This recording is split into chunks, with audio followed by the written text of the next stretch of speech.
¿Tú crees que una persona puede morir por un fantasma? Fue lo que me preguntó un amigo. No le contesté en ese momento. De hecho, hasta lo ignoré. No entendía por qué me hacía esta pregunta. Sin embargo, tiempo después sucedió algo que me hizo esa pregunta muchas veces. Si es que realmente una persona muerta puede provocar que un vivo también se vaya a ultratumba. La muerte acecha. Historia escrita y narrada por Juan Antonio Amezcua, John Misterio. Era un día normal, era un día como cualquiera. Mi amigo Ernesto había regresado de vacaciones. Se encontraba muy contento. Había viajado con su novia a Puerto Vallarta. Se habían ido a la playa y habían disfrutado a lo máximo esos días. Ni siquiera Ernesto ni su novia sabían que muy pronto esa alegría y felicidad que habían experimentado se convertiría en una profunda tristeza, en algo en verdad trágico en la vida de estas dos personas. Resulta que María, la novia de Ernesto, había salido tarde de trabajar. Por desgracia, en esa ocasión Ernesto no había podido ir por ella al trabajo. Se le había presentado una salida de emergencia y tuvo que ir a Puebla. Así que en esa ocasión él no pudo ir por su novia al trabajo. Ellos llevaban viviendo juntos ya 3 años y estaban ya planeando su boda. Resulta que María salió bastante tarde esa noche. Subió a su auto y se fue a su casa, pero en un momento dado el auto se descompuso. No entendía o no sabía qué era lo que tenía el automóvil, simplemente la había dejado ahí tirada, en medio de la carretera. Como pudo se orilló, pero aún le faltaban varios kilómetros para llegar a casa. Caminando serían como 40 minutos. Y ya era bastante tarde, no se arriesgaría. Le habló a todos sus amigos y esos disque amigos no pudieron ayudarla, argumentando que tenían cosas que hacer, que no estaban, que estaban muy lejos de donde ella se encontraba. No tenía caso que ella se comunicara con Ernesto para pedirle ayuda, ya que Ernesto estaba bastante lejos de ahí. Regresaría Ernesto al día siguiente, así que no tenía caso hablarle, pero Ernesto, tal vez presintiendo algo, o simplemente para saber cómo estaba su amada, se comunicó con ella. Hola, mi amor, ¿ya estás en casa? No, Ernesto. ¿Qué crees, mi vida? Se me descompuso el carro y estoy aquí en medio de la carretera. ¿Se te descompuso el carro? ¿Y qué vas a hacer? Háblale a Paco. Ya le hablé. Dice Paco que no puede venir, que está lejos. Bueno, ¿y qué vas a hacer? Háblale a Sofía. No me contesta, amor. No te preocupes, ahorita voy a tomar un taxi, voy a pedir un taxi, me voy a la casa y pues ya mañana vendré con el mecánico para que revise el carro. Simplemente... ¿se murió? ¿Cómo que se murió? Sí, no sé si sea la batería, la marcha, simplemente se apagó y ya no quiso encender. Bueno. Por favor, márcame cuando ya estés en la casa, ¿ok? Está bien, Ernesto, no te preocupes. En ese momento colgaron. María pidió un taxi en una aplicación que tenía en su teléfono celular, pero ninguno respondió a su llamado. La zona tenía fama de ser peligrosa y ya pasaban de las 10:30 de la noche. No era tan tarde, sin embargo, a esa hora nadie anda por estos rumbos, ya que tiene muy mala fama. En ese momento se acercó un taxi. En cuanto lo vio, María supo que era su día de buena suerte. ¡Ah! ¡Un taxi! Bueno, se ve que es de sitio. No sé, no me queda de otra. ¡Ey, taxi! ¡Taxi! El taxi se detuvo y María se dio cuenta que el automóvil parecía estar en regla. Tenía una matrícula designada a los vehículos particulares que ofrecen este servicio. También vio que la fotografía del conductor correspondía al que venía manejando el taxi. Así que no le quedó más que confiar. Grave error. Era en realidad un secuestrador, un violador, un asesino que utilizaba su taxi para engañar y buscar presas. Y María fue una de ellas. Desafortunadamente, María nunca llegó a casa. Ernesto, al darse cuenta que pasaba ya de la medianoche y que María no se había comunicado con él, inmediatamente él le estuvo marcando, pero ella nunca le contestó. El teléfono estaba apagado. Ernesto comenzó a desesperarse, ya que el tiempo fue transcurriendo lentamente, muy lentamente en estos casos, y María nunca le contestó el teléfono. Se estuvo tratando de comunicar con ella toda la madrugada y nunca tuvo éxito. Ernesto dejó todo lo que tenía que hacer en Puebla y se regresó a la Ciudad de México, sin importarle que pondría en riesgo su trabajo. Para él era más importante María que el trabajo. Cuando llegó a su casa, a eso de las 4 de la madrugada, se dio cuenta que María no había llegado. Desesperado, salió rumbo al trabajo de María, por si acaso ella estaba dentro de su vehículo. Sin embargo, Ernesto, cuando llegó, reconoció el auto que estaba ahí orillado. Se dio cuenta que era de María. Se acercó, lo vio detenidamente. No había la menor duda. Era el carro de María, pero ella no se veía por ningún lado. Desafortunadamente, nunca la volvió a ver. Al día siguiente, Ernesto casi enloquece, porque nadie le podía dar, pues, ningún aviso. Nadie sabía sobre el paradero de María. Nadie podía darle alguna información al respecto de su paradero. Y él inmediatamente supo que algo malo había sucedido. Algo en sus entrañas, algo en su estómago le decía que algo malo había sucedido con su novia. Y temía lo peor. Y ese pensamiento negativo de que algo malo le había pasado, finalmente se volvió realidad. 2 días después, encontraron el cuerpo de María sin vida, ultrajado, violentado, sobre la carretera. Alguien la había tirado, alguien la había dejado ahí. Y obviamente pronto supieron que se trataba de ella. Esta noticia casi enloquece a Ernesto, casi pierde la razón. No podía aceptar que María hubiera sido asesinada, que hubiera sido ultrajada por alguien, o por muchas personas. Él no lo sabía. Simplemente habían encontrado el cuerpo de su novia sin vida. Ya no había nada que hacer. Finalmente se hizo el velorio, se le dio sepultura. Y Ernesto ya no fue el mismo. Ernesto dejó de comer por varios días. Durante todo el día, si comía bocado una sola vez era mucho. Comenzó a empeorar su salud, comenzó a bajar de peso. Cada vez se le marcaban más las ojeras. Era evidente que Ernesto estaba sufriendo por la pérdida de su mujer. Lloraba todas las noches. No era necesario preguntarle cómo se sentía, pues era evidente su pena y su tristeza marcada en el rostro. Todo el mundo lo veía y trataban de animarlo, pero ante una situación de este tipo, no había nada que hacer. Con nada, él podría encontrar consuelo. Y él había tomado una decisión: morir también para reunirse con su amada María. Yo en varias ocasiones lo estuve visitando en su casa.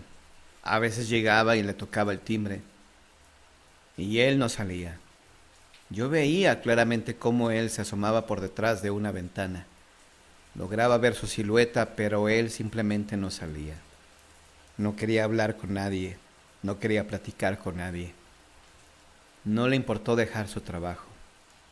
Y su jefe le dijo: Ernesto, tú eres uno de los mejores trabajadores que tengo, pero si no te presentas a trabajar en esta semana, Tendré que despedirte, ¿lo entiendes? Y a Ernesto esto no le importó. Finalmente así sucedió. Ernesto se quedó sin trabajo y a mí me preocupaba mucho mi amigo, ya que él pues no tenía a nadie más. No era de muchos amigos y los pocos amigos, o esos que decían ser amigos, finalmente lo habían dejado, lo habían abandonado. Inclusive uno dijo que le hacía el drama, que le gustaba estar demostrando que le dolía mucho la pérdida de su mujer, pero que era puro cuento. Yo en verdad tuve que decirle sus cosas a este tipo. Le dije, a ver, animal, ¿tú crees que mi amigo va a estar fingiendo el dolor que siente en este momento? Deberías de tener respeto por él y por su mujer, sobre todo si dices que eres su amigo. En fin, personas de este tipo siempre habrá. A mí en verdad me preocupaba Ernesto. Y fui varias veces a su casa, hasta que finalmente me abrió. En cuanto lo vi, me sorprendió lo mal que se veía. Unas ojeras pronunciadas, como si se hubiera enfermado. Y bueno, en realidad estaba enfermo de tristeza, de dolor. Ese rostro reflejaba una profunda tristeza. Y en cuanto lo vi, le dije, amigo, necesito que te pongas las pilas. Necesito que regreses al mundo de los vivos. Te estás dejando morir. Ernesto, ¿desde cuándo no comes? ¿Desde cuándo no te bañas? Ernesto solo me veía y no me decía nada. Vamos, Ernesto. Tengo hambre, Ernesto. Te invito a cenar. Vamos por una hamburguesa. Yo invito.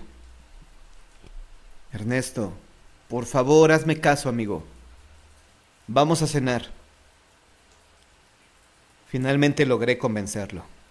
Logré que Ernesto subiera a mi auto. Y en el trayecto trataba de hacerle plática, pero lo veía realmente pues fuera de sí. Por un momento, honestamente, sí me arrepentí de haberlo sacado de ahí. Pero yo sabía que él no había comido en varios días. Así que bueno, lo llevé a cenar. Casi lo obligué a comer. Finalmente me dijo, gracias amigo.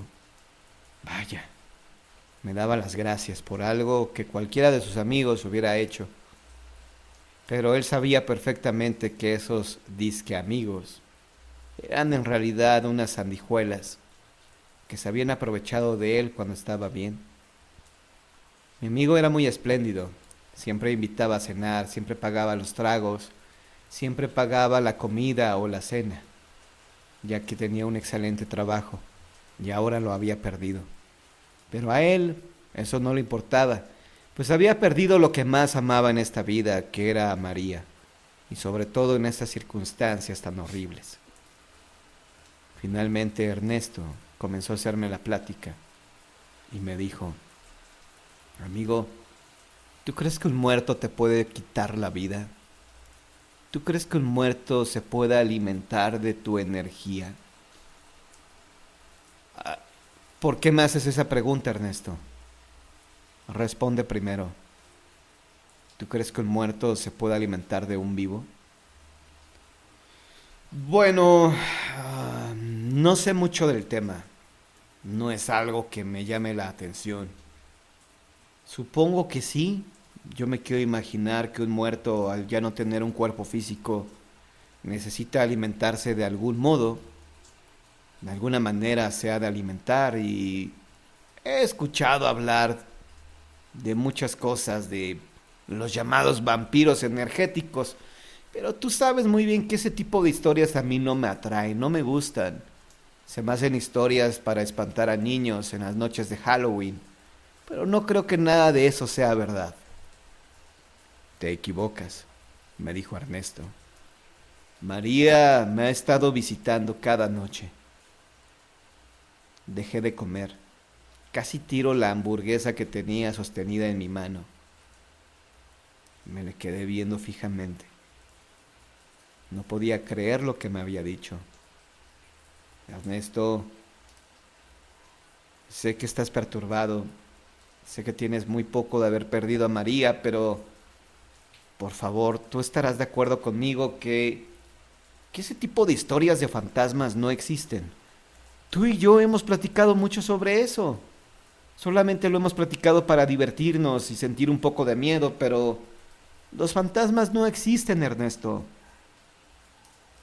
Pues María se ve mejor que cuando estaba viva. ¿Qué has dicho? Sí, de hecho se ve como rejuvenecida. Se ve muy bien, María. Y ella cada noche viene y me visita. Ernesto, soy tu amigo. Te quiero mucho.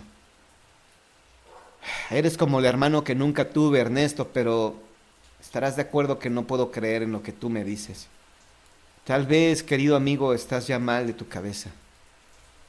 Ese encierro en el que tú estás te está afectando la mente.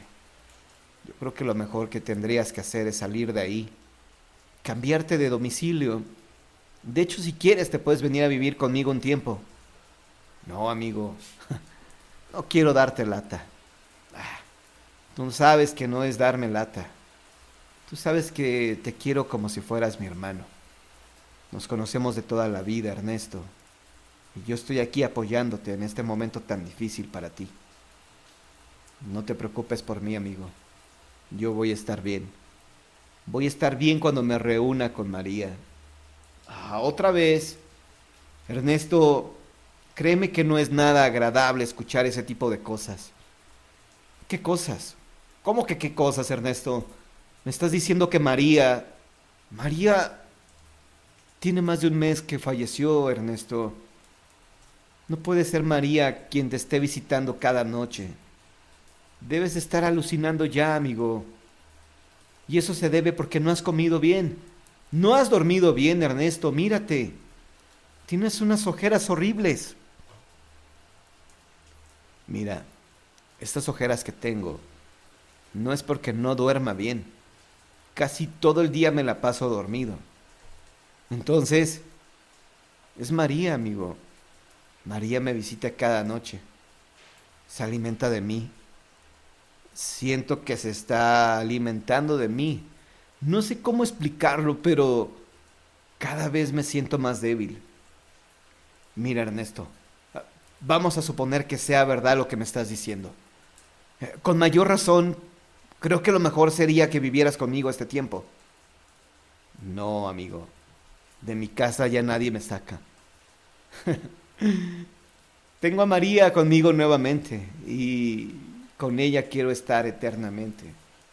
Ernesto, si es verdad lo que tú me dices, date cuenta de una cosa.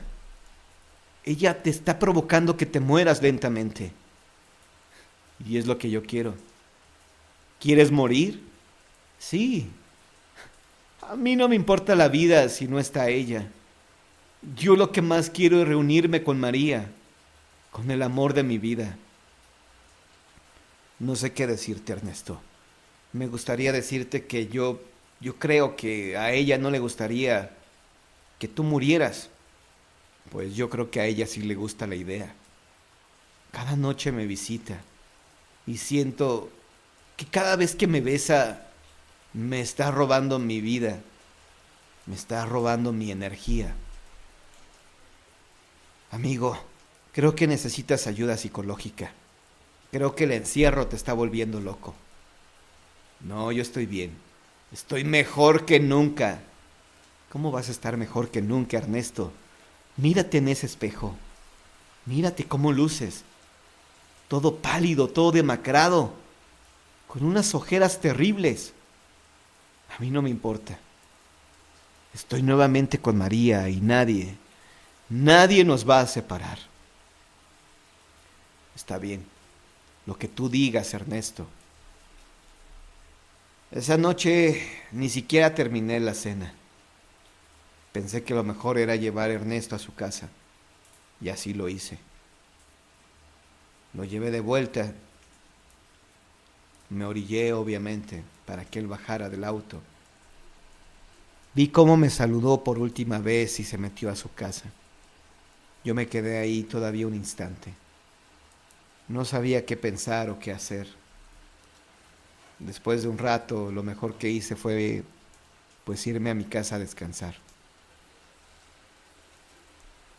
Tendría toda la noche para pensar qué podría hacer por mi amigo, de qué manera sacarlo de esta depresión, porque yo estaba convencido que él estaba ya alucinando. Estaba convencido que Ernesto tal vez estaba perdiendo la razón y tendría que buscar el modo, la forma de ayudarlo para que volviera a ser el mismo, para que superara la muerte de María y regresara a su vida cotidiana. Pero esto lamentablemente ya no sucedió. Al día siguiente le hablé a Ernesto y nunca me contestó el teléfono. Lo fui a visitar a su casa y estuve tocándole varias veces y nunca salió a abrirme. Temí lo peor, así que solicité la ayuda de la policía. Y cuando les expliqué lo que había sucedido, que mi amigo se estaba dejando morir, y de hecho pensé lo peor, pensé que él se había quitado la vida tal vez, que él deseaba estar ya con María, que no le importaba quitarse la existencia. Finalmente la policía me ayudó a abrir la puerta de la casa de Ernesto. Y cuando ingresamos, fue terrible lo que vimos. Ernesto estaba sobre su cama. Parecía estar dormido, pero no, no dormía. Su corazón se le había parado. No era la escena de un suicidio. Ernesto no se había quitado la vida. Simplemente durante la madrugada el corazón se le había parado. Y fue cuando pensé, o recordé mejor dicho, lo que él me había preguntado. ¿Tú crees que un fantasma te puede quitar la vida? Yo en ese momento recordé todo lo que me había dicho, que todas las noches venía María, que lo besaba, que le hacía el amor y que de esta manera ella podría alimentarse de él. Finalmente María, si es que en verdad venía de ultratumba, logró salirse con la suya. Logró llevarse a mi amigo Ernesto a la tumba. De esta manera lograron reunirse estos dos enamorados, que ahora, sin importar la manera en que ocurrieron los hechos, volvían a reencontrarse y seguramente estarían juntos para siempre.